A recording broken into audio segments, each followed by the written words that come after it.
The 5 most controversial ideas in the study of consciousness, Part 3. Solipsism.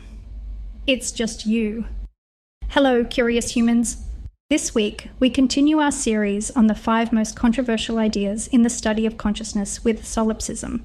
Solipsism comes in different flavours. In this article, I'll focus on the most extreme version, metaphysical solipsism. This philosophical view is a radical one. It's a belief that the only thing that exists is you. It's just you. Everything else, from the physical world to other minds, does not exist. To begin, we will pick up from Part 2, where we explored Descartes and his theory of substance dualism. If you haven't had the chance to read that post, you may want to pause here and read Part 2 before diving into this one. Here's a little recap from Part 2. In the Meditations, Descartes doubts all his beliefs except his ability to doubt. Doubting, being an act of thinking, leads him to realize that if he is doubting, he must be thinking, and if he is thinking, he must exist because he can't think if he doesn't exist. After establishing that he exists, Descartes develops his theory of substance dualism, claiming that the world is made of 2 substances, the non-physical mind and the physical world. Towards the end of Part 2, I mentioned some ways to avoid the interaction problem that arises in Descartes' theory. One way to reject the dualistic separation between the mind and the body is to claim there's just one thing. Under this monism view, there are 2 main options. Everything that exists is physical, or everything that exists is mind. Metaphysical solipsism is a version that belongs to the latter option. This week, we're asking 3 questions. 1. Why might someone subscribe to metaphysical solipsism? 2. What are the consequences of metaphysical solipsism? And 3. What are the main arguments against metaphysical solipsism?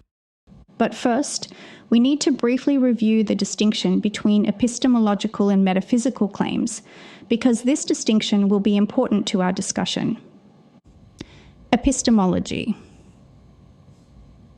Epistemology is the discipline of philosophy interested in what we can know.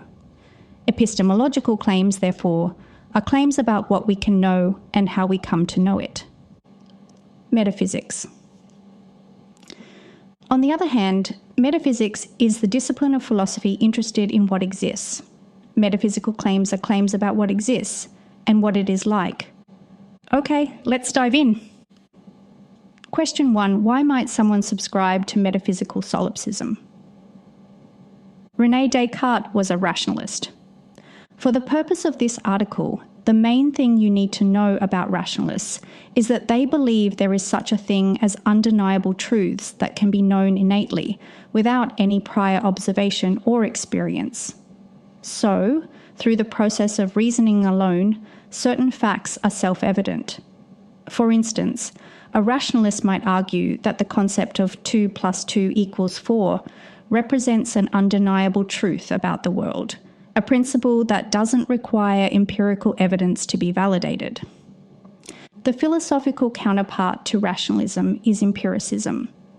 Empiricists believe that all knowledge comes from our senses. They argue that there's no such thing as innate knowledge. Rather, everything we know is acquired through observation and experience. When Descartes set out to write his most famous work, he wanted to find what, if any, undeniable truths might exist. That is, what could be known with absolute certainty, without relying on observation or experience. To do this, Descartes used his famous method, the method of doubt. This rigorous process involves systematically examining his beliefs and asking, can I know this for sure? If he had any doubts about a belief, he set that belief aside. It's crucial to understand what Descartes was doing here.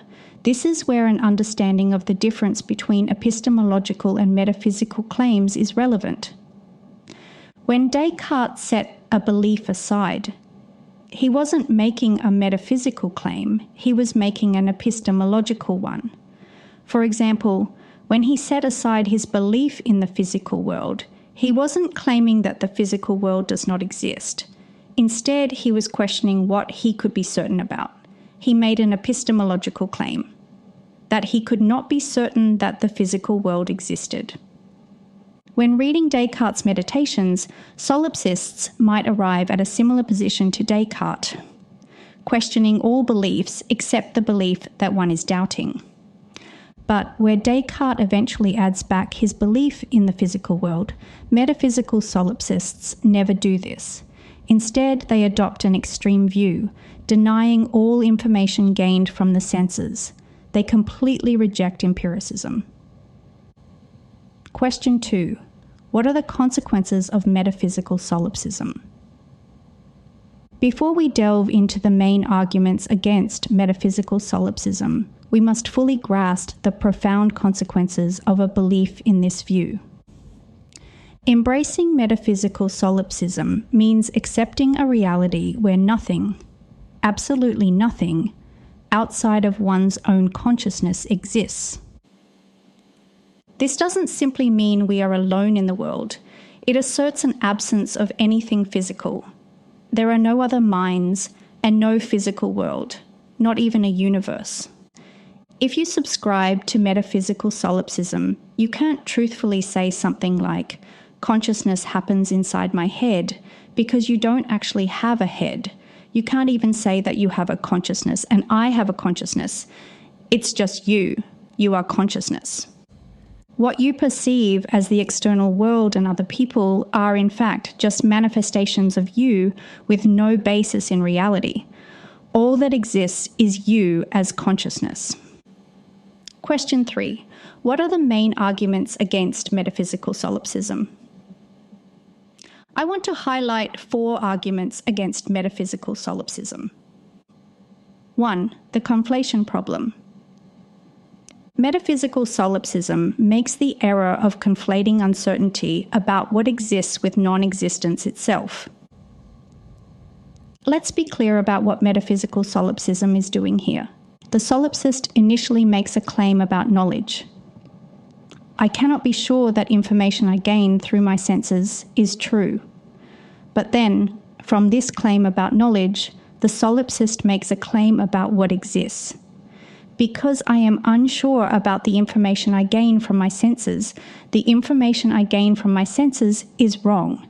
It doesn't exist. Notice how anthropocentric solipsism can be. Whether or not something exists is completely contingent on whether or not you are certain of its existence. Why should existence be determined by your ability to be certain of its existence? Imagine you want to buy a loaf of bread from your local bakery, but you cannot logically know whether or not your local bakery currently has loaves of bread to sell. If uncertainty means non-existence, then being unsure about whether there are loaves for sale at your local bakery would mean there are no loaves of bread for sale at your local bakery. People do not act in accordance with this logic. If they did, they would never go to the bakery. Because there is always uncertainty about the availability of bread, someone who subscribes to this logic would always believe the bakery has no bread. The only way you can know about things like the availability of bread at your local bakery is through empirical knowledge. You can't use rational thought. To know, you must go into the world, specifically your local bakery in this example, and get information through your senses. 2. The language problem. Language poses a significant challenge for metaphysical solipsism. Language is fundamentally social.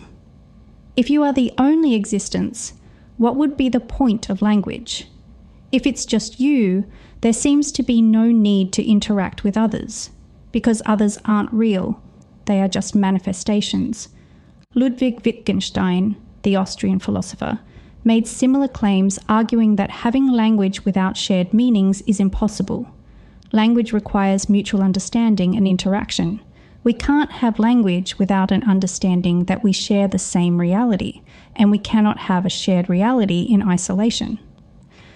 What is the point in saying, "My toe hurts"? If existence is just you, it would be meaningless. If there are no other conscious minds to understand what you are saying, you'd be talking to yourself. And remember, you don't actually have toes or a voice box. 3. The surprise problem.